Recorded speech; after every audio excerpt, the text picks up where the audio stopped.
Ya, Alhamdulillah ya, kita kembali bersama di rancangan Rampai Pagi dan sekarang kita bersama di segmen Cyber Security Brunei yang mana kita akan membincangkan tentang tajuk tips keselamatan cyber semasa dari rumah ya.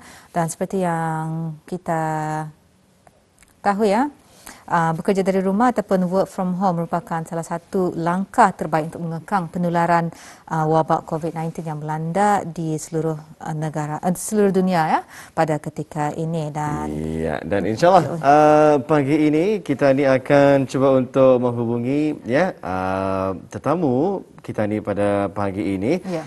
Bersama kita untuk membincangkan topik yang kita bawakan ya berkenaan dengan itu dia segmen Cyber Security Brunei, tips keselamatan cyber semasa bekerja dari rumah. Maklum sajalah ya, pada ketika ini kita ni disarankan untuk work from home. Betul. Mana-mana yang dapat work from home lah ya.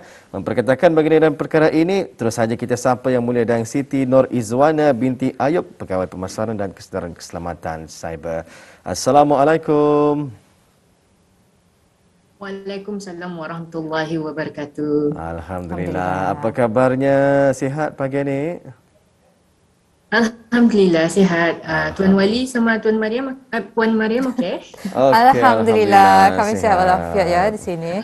Ya, Puan ya, dan Siti Norizwana ya. Seperti yang kita tahu ya, bekerja dari rumah ataupun work from home merupakan salah satu langkah terbaik untuk mengekang penularan wabak COVID-19 yang melanda di seluruh dunia pada ketika ini ya. Dan bekerja dari rumah ataupun work from home ini mempunyai pelbagai kelebihan ya. Tetapi kita juga harus sentiasa berwaspada menggunakan talian ya ketika bekerja dari rumah. Jadi sebagai mukadimah ya, boleh Puan terangkan dengan lebih lanjut lagi mengenai topik yang ingin disampaikan pada hari ini. Okey, terima kasih. Bismillahirrahmanirrahim. Assalamualaikum warahmatullahi wabarakatuh. Pertama sekali, selamat pagi kepada Tuan Wali dan Puan Mariam dan para penonton Rampai Pagi pada pagi ini.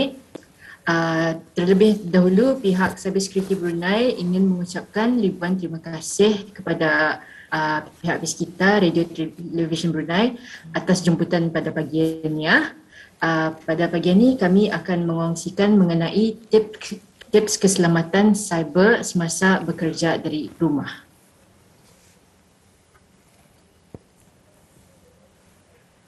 Ya, mungkin Puan boleh menerangkan sedikit mengenai dengan tips keselamatan cyber semasa bekerja dari rumah ini. Silakan Puan. Okey Kak. Jadi kerja dari rumah ataupun lebih dikenali sebagai working from home ataupun pendeknya WFH. Ya, kerja dari rumah ni ia dilakukan secara dari alam maya ni orang atau lebih dikenali sebagai virtual dari rumah dan bukan dari pejabat. Seperti yang kita ni semua sedia maklum, negara Brunei Darussalam sekarang ini berdepanan dengan gelombang kedua situasi pandemik COVID-19 yang kena announce masa sidang media 7 Ogos 2021. Jadi atas nasihat Kementerian Kesihatan Negara Brunei Darussalam, kita ni kena galakkan sektor awam ataupun sektor swasta untuk menggunakan konsep WFH bagi sama-sama mengurangkan penularan kes jangkitan di negara ini. InsyaAllah dalam segmen Rampai Pagi pada hari ini, pihak Cyber Security Brunei akan mengongsikan beberapa langkah keselamatan cyber yang perlu diambil kira semasa bekerja dari rumah ataupun WFH. Ya, Puan, bagaimana pula dengan cabaran ya keselamatan cyber ketika bekerja dari rumah ini? Ada beberapa banyak cabaran. Yang pertama sekali selalunya rangkaian yang indah selamat ataupun unsafe network. Kan biasanya kalau orang bekerja pejabat ini selalunya ada tim pihak IT. Diorang yang menjaga kami punya network kan, ada firewall apa semua. Tapi sekarang ni kami bekerja di rumah. Jadi penjagaan rangkaian itu tanggungjawab kita ni. Kalau orang itu orang IT, jadi dia tahulah macam mana menjaga dia punya internet di rumah tu. Tapi kalau orang itu kurang sikit pengetahuannya, jadi ada cabaran lah sikit untuk menjaga rangkaian network di rumahnya. Yang kedua lagi, cabarannya ialah ancaman fizikal. Ancaman fizikal ni sekiranya macam kami bekerja di rumah, kami ada dokumen-dokumen yang sulit lah sekiranya. Sekali ada orang macam orang yang datang, dia sekiranya mengusai aircon di rumah tu. Jadi kalau orang tu melintasi tempat kerja kita ni, dia boleh nampak segala kerja kita ni kan. Jadi itu salah satu ancaman fizikal. Dan seterusnya penggunaan peranti ataupun devices secara peribadi. Jadi macam sekiranya laptop ataupun komputer ia gunakan untuk macam untuk peribadi juga, padahal komputer tu komputer kerja dan dokumennya tu seperti ada maklumat yang diklasifikasi sebagai sulit, terhad dan sebagainya. Baik ya, jadi itulah antara cabaran-cabaran keselamatan cyber ketika bekerja dari rumah ya. Kadang-kadang kita ni pun pernah merasakan perkara ini ya. Sebagai contoh saja apabila kita ni membuka komputer riba sendiri, kemudian dipinjam oleh rakan yang lain, apatah lagi kalau di rumah anak-anak ikut bermain dengan komputer riba tersebut. Akhirnya fail yang kita ni buat itu terdelete oleh anak-anak ini tadi dan sebagainya. Ataupun ketika anak-anak yang sedang menggunakan komputer riba ini, mungkin mereka juga telah memuat turut beberapa perisian yang tidak selamat ataupun secara tidak sengaja ya, yang mana seperti Puan katakan tadi kan, ianya boleh menyebabkan risiko seperti maklumat penting hilang ataupun maklumat-maklumat yang sulit boleh diakses oleh pihak ketiga ataupun pihak yang tidak bertanggungjawab ya. Jadi Puan, bagaimana cara Kirania untuk menjaga keselamatan cyber ketika bekerja dari rumah? Jadi berikut mengongsikan langkah-langkah keselamatan cyber ketika bekerja dari rumah. Pertama sekali, gunakan peranti yang diluluskan oleh tempat kerja anda. Peranti ini devices yang kena luluskan. Yang kedua, berwaspada dengan sebarang email yang meminta maklumat peribadi anda. Seperti contoh, habis kita ada menerima email daripada bank, tapi arah email itu ia minta kami punya username and password. Jadi kita ni mesti berwaspada pasal pihak bank diorang mana meminta tu detail macam tu kan.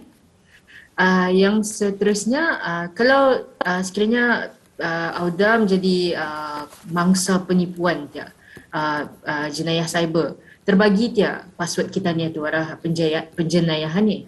Jadi pertama sekali dinasihatkan pihak BIS kita untuk mengubah kata laluan dalam semua akaun dalam talian. Semua social media passwordnya tu diubah dah. Okay? Dan yang seterusnya, elakkan mencampurkan kerja dan aktiviti peribadi dengan menggunakan peranti yang sama seperti yang dikatakan tadi. Pasalnya ada orang itu dibuatnya untuk kerja jual laptop itu, dibuatnya je untuk main game. Betul. Jadi seterusnya tips keselamatan cyber, kalau boleh menggunakan saluran komunikasi rasmi untuk menyampaikan mesej ataupun kerja anda. Jadi sekiranya syarikat ataupun mostly pihak kerajaan ataupun sekolah-sekolah, diorang menggunakan Microsoft Teams untuk saluran komunikasi. Tapi ada sebilangan orang, sebilangan pekerja, diorang menggunakan WhatsApp terpulang untuk berkomunikasi. Jadi kalau boleh gunakan komunikasi yang rasmi. Seterusnya, kalau boleh gunakan perisian ataupun software. Tadi gunakan peranti devices. Hanya gunakan perisian ataupun software yang juga yang diluluskan oleh tempat kerja anda. Ya. Pasalnya ada satu kes ni, ia terpaksa memakai laptop sendiri di rumah. Ofisnya di komputernya di office dia dibawanya. Tapi arah laptopnya ada software tu lah, terpaksa ia download yang fake. Jadi rupanya software tu mengandungi macam virus ataupun ransomware macam tu. Jadi perkara ni pernah terjadi sudah. Seterusnya, kita ni ikutkan polisi ataupun dasar work from home yang dibagi oleh organisasi AUDA lah ataupun tempat kerja. Ini mungkin berbeza bagi setiap kementerian, jabatan, institusi ataupun organisasi. Dan last sekali, kalau boleh kita ni mesti berwaspada dengan ancaman cyber bertema COVID-19. Jadi COVID-19 masa ni hot topic Jadi pihak penjenayah cyber diorang selalu mengambil kesempatan. Ya. Diorang pakai topik COVID-19 itu, jadi diorang pakai untuk macam diorang men-trick kita ni, untuk menipu kita ni. Macam tu. Iya, kalau sebelum ini kan kita ni ada melihat beberapa link ya ataupun form-form online yang pernah tular ya di media-media WhatsApp, katanya ini daripada Kementerian Kesihatan untuk mengisikan data-data peribadi dan sebagainya, walhal ianya tidak pernah dikeluarkan ya. Jadi ini mungkin antara cara mereka untuk menjerat ya mereka yang kurang mahir di dalam penggunaan media sosial sebegini untuk mendapatkan keterangan peribadi dan sebagainya untuk melakukan aktiviti mungkin sahaja yang mengakibatkan kesan buruk kepada diri kita ni sendiri ya. Kalau menurut Puan, mungkin boleh mengongsikan amalan asas keselamatan cyber kita ni. Jadi ada beberapa amalan asas keselamatan cyber ataupun orang basic cyber security safety lah. Jadi pertama sekali jangan menyalin atau menjalankan perisian dari sumber yang dah dipercayai.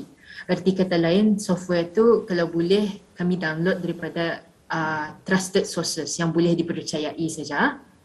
Yang kedua, kalau boleh kita ni gunakan perisian keselamatan antivirus ataupun perisian keselamatan internet seperti pemasangan firewall. Ada certain komputer andang automatic lah sudah enable firewall-nya, tapi yang paling penting antivirus satu. Kalau boleh kami download lagi antivirus dan pastikan ia up to date. Ya. Yang ketiga pula kalau boleh gunakan sambungan yang selamat, okey, ataupun wifi yang selamat. Kalau boleh kami jangan pakai wifi yang percuma. Pasal mungkin wifi itu daripada jirannya ke apa, kami dah tahu wifi orang itu selamat ke indah kan. Jadi kalau boleh elakkan menggunakan wifi tersebut Yang seterusnya lindungi rangkaian di rumah anda. Seperti yang awal-awal kita ni mention tadi, pastikan network kita ni di rumah selamat. Kalau ada default password kentu setiap router, kalau boleh itu ditukar. Yang seterusnya kalau boleh gunakan kata laluan yang kuat dan selamat. Yang keenam, pertimbangkan untuk menggunakan pengesahan berbilang faktor ataupun orang multi-factor authentication. Kalau kini kan login arah email, kami type password, lepas tu ada kena bagi nombor kod kan, ada telefon. So itu boleh dikirakan sebagai two-factor authentication ataupun multi-factor authentication. Seterusnya, kalau boleh kita ni mesti berhati-hati dengan email yang dari orang yang kita ni kenali. Macam orang itu ia meminta sesuatu yang luar daripada kebiasaannya. Selalunya macam emailnya tu kadang-kadang biasanya dia cakap Melayu. Tapi tiba-tiba yang bagi email cakap English je. Jadi kalau boleh periksa semula dengan orang itu. Kalau boleh kami telefonnya ataupun SMS dia. Seterusnya jangan lupa update software base kita kemaskini perisian Auda. Kalau yang seterusnya, kalau kita ada virtual phone call tapi macam kami dah bercakap ke apa, jadi kalau boleh kita ni tutup mikrofon ataupun webcam kita ni apabila tidak digunakan. Dan last sekali, kalau boleh fikirkan sebelum Auda memuat naik gambar, komen ataupun message. Arti kata lain kalau bahasa Englishnya, think before you post. Ya, perkongsiannya mengenai bagaimana amalan asas keselamatan cyber dari Puan Dayang Siti Norizwan. Jadi Puan, sekiranya ya orang ramai mempunyai sebarang pertanyaan ataupun ingin melaporkan mungkin ada insiden keselamatan cyber ataupun mereka tidak pasti apa yang harus mereka lakukan ya apabila mereka mendapat email yang kurang jelas ataupun yang mungkin memusyilkan ataupun mendapat mungkin borang untuk mengisi data keperluan ya. Jadi bagaimana untuk orang ramai dapat menghubungi BIS kita? Jadi untuk menghubungi pihak kami untuk melaporkan insiden keselamatan cyber lah, Ya. Kalau boleh, bis kita boleh email kepada kami, iaitu reporting@burset.org.pn, ataupun melalui talian hotline kami 245-8001, ataupun bis kita kalau ada screenshot arah telefon, bis kita akan share arah kami. Boleh juga WhatsApp arah 71707666. Untuk maklumat lebih lanjut, orang ramai boleh melayari laman web rasmi Cyber Security Brunei di www.csb.gov.bn, ataupun kami ada inisiatif juga awareness website, iaitu www.secureverifyconnect.info.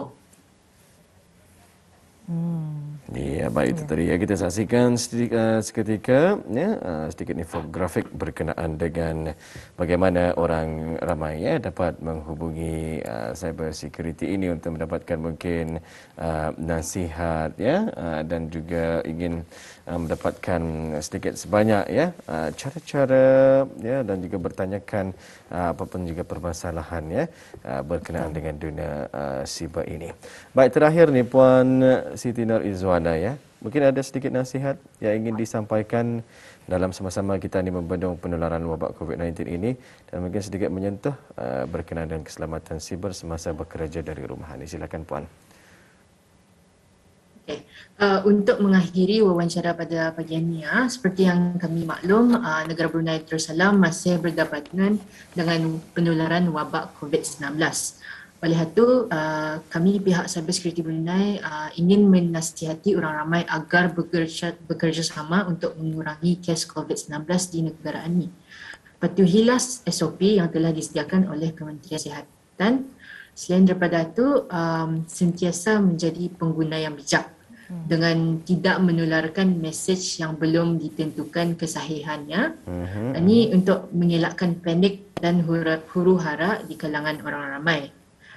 Kepada penonton dan orang ramai di luar sana, amalkanlah tahap kebersihan yang tinggi, gunakan mask, stay home, stay safe. Sekian, terima kasih. Alright, baik, terima kasih dan Siti Nur Izwana. InsyaAllah ada kesempatan kita akan bersama lagi di lain waktu, mungkin dengan topik yang lain pula ya. Jadi terima kasih kerana bersama. Sampai jumpa lagi. Assalamualaikum. Waalaikumsalam.